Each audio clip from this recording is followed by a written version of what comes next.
السلام علیکم۔ سورہ البروج تفسیر۔ بسم اللہ الرحمن الرحیم۔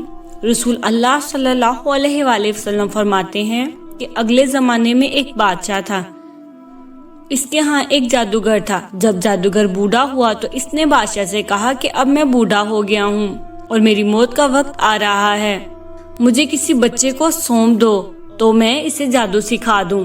چنانچہ ایک ذہین لڑکے کو وہ تعلیم دینے لگا۔ لڑکا اس کے پاس جاتا تو راستہ میں ایک راہب کا گھر پڑتا، جہاں وہ عبادت میں اور کبھی وعظ میں مشغول ہوتا۔ یہ کبھی کھڑا ہو جاتا اور اس کے طریقے عبادت کو دیکھتا اور وعظ سنتا آتے جاتے، جہاں رک جایا کرتا تھا۔ جادوگر بھی مارتا اور ماں باپ بھی، کیونکہ وہاں بھی دیر میں پہنچتا اور یہاں بھی دیر میں آتا۔ ایک دن اس بچے نے راہب کے سامنے اپنی یہ شکایت بیان کی۔ راہب نے کہا کہ جب جادوگر تجھ سے پوچھے کہ کیوں دیر لگی تو کہہ دینا گھر والوں نے روک لیا تھا، اور گھر والے بگڑے تو کہہ دینا کہ آج جادوگر نے روک لیا تھا۔ یوں ہی ایک زمانہ گزر گیا کہ ایک طرف تو وہ جادو سیکھتا تھا، دوسری جانب کلام اللہ اور دین اللہ سیکھتا تھا۔ ایک دن وہ دیکھتا ہے کہ راستے میں ایک زبردست ہیبت ناک جانور پڑا ہوا ہے، لوگوں کی آمد و رفت بند کر رکھی ہے۔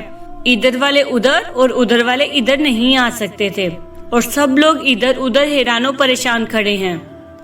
اس نے اپنے دل میں سوچا کہ آج موقع ہے کہ میں امتحان کر لوں کہ راہب کا دین خدا کو پسند ہے یا جادوگر کا۔ اس نے ایک پتھر اٹھایا اور یہ کہہ کر اس پر پھینکا کہ خدایا، اگر تیرے نزدیک راہب کا دین اور اس کی تعلیم جادوگر کے امر سے زیادہ محبوب ہے تو اس جانور کو اس پتھر سے ہلاک کر دے تاکہ لوگوں کو اس بلا سے نجات ملے۔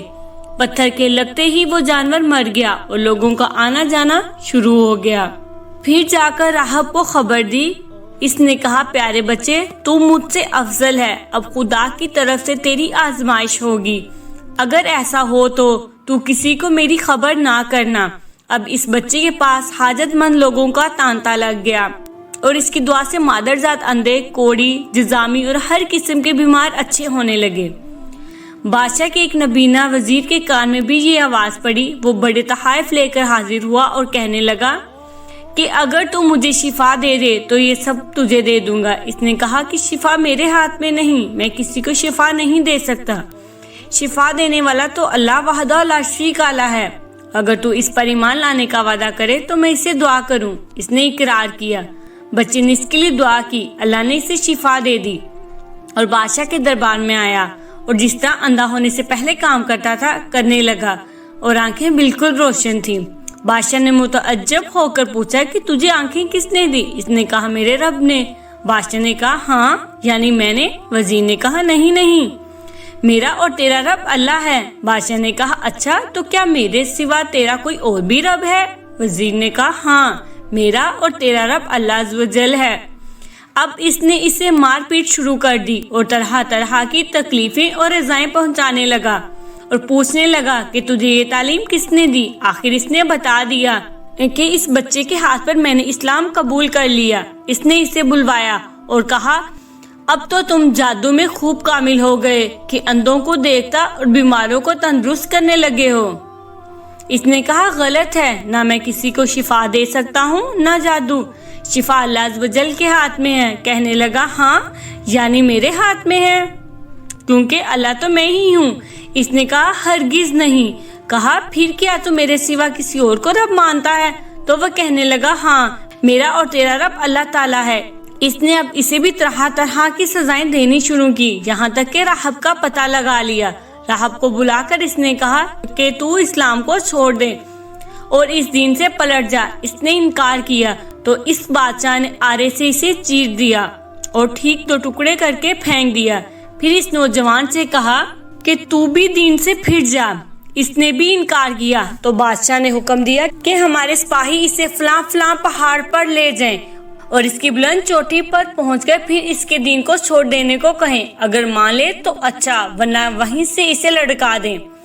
چنانچہ یہ لوگ اسے لے گئے۔ جب وہاں سے دھکا دینا چاہا تو اس نے اللہ تبارک تعالیٰ سے دعا کی، خدایا جس طرح چاہ مجھے ان سے نجات دے۔ اس دعا کے ساتھ ہی پہاڑ ہلا اور وہ سب سپاہی لڑک گئے۔ صرف وہ بچہ رہا۔ وہاں سے وہ اترا اور ہنسی خوشی پھر اس ظالم بادشاہ کے پاس آ گیا۔ بادشاہ نے کہا یہ کیا ہوا ہے، میرے سپاہی کہاں ہیں؟ فرمایا میرے خدا نے مجھے ان سے بچا لیا۔ اس نے کچھ اور سپاہی بلوائے اور ان سے کہا کہ اسے کشتی میں بٹھا کر لے جاؤ اور بیچوں بیچ سمندر میں ڈبو کر چلے آؤ۔ یہ اسے لے کر چلے اور بیچ میں پہنچ کر جب سمندر میں پھینکنا چاہا تو اس نے پھر وہی دعا کی کہ بار الہی جس طرح مجھے چاہ ان سے بچا۔ موج اٹھی اور وہ سپاہی سارے کے سارے سمندر میں ڈوب گئے، صرف وہ بچہ ہی باقی رہ گیا۔ یہ پھر بادشاہ کے پاس آیا اور کہا میرے رب نے مجھے ان سے بھی بچا لیا۔ اے بادشاہ، تو چاہے تمام تر تدبیریں کر ڈال لیکن مجھے ہلاک نہیں کر سکتا۔ ہاں، جس طرح میں کہوں اس طرح اگر کرے تو البتہ میری جان نکل جائے گی۔ اس نے کہا کیا کروں؟ فرمایا تم لوگوں کو ایک میدان میں جمع کر، پھر کھجور کے تنے پر سولی چڑھا اور میرے ترکش میں سے ایک تیر نکال میری کمان پر چڑھا اور بسم اللہ ربی حاضل غلامی، یعنی اس اللہ کے نام سے جو اس بچے کا رب ہے، کہہ کر وہ تیر میری طرف پھینک، وہ مجھے لگے گا اور اس سے میں مروں گا۔ چنانچہ بادشاہ نے یہی کیا، تیر بچے کی کن پٹی میں لگا، اس نے اپنا ہاتھ اس جگہ رکھ لیا اور شہید ہو گیا۔ اس کے اس طرح شہید ہوتے ہی لوگوں کو اس کے دین کی سچائی کا یقین آ گیا۔ چاروں طرف سے یہ آوازیں اٹھنے لگی کہ ہم سب اس بچے کے رب پر ایمان لا چکے۔ یہ حال دیکھ بادشاہ کے ساتھی بڑے گھبرائے اور بادشاہ سے کہنے لگے اس لڑکے کی ترکیب ہم تو سمجھے ہی نہیں۔ دیکھیے اس کا یہ اثر پڑا کہ یہ تمام لوگ اس کے مذہب پر ہو گئے۔ ہم نے تو اس کے لیے قتل کیا تھا کہ کہیں یہ مذہب میں پھیل نہ پڑے، لیکن وہ ڈر تو سامنے ہی آ گیا اور سب مسلمان ہو گئے۔ بادشاہ نے کہا اچھا یہ کرو کہ تمام محلوں اور راستوں میں خندقیں کھداؤ، ان میں لکڑیاں بھرو اور اس میں آگ لگا دو۔ جو اس دین سے پھر جائے اسے چھوڑ دو اور جو نہ مانے اسے اس آگ میں ڈال دو۔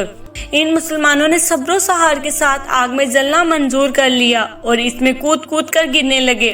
البتہ ایک عورت جس کی گود میں دودھ پیتا چھوٹا سا بچہ تھا، وہ ذرا جھجکی تو اس بچے کو خدا نے بولنے کی طاقت دی۔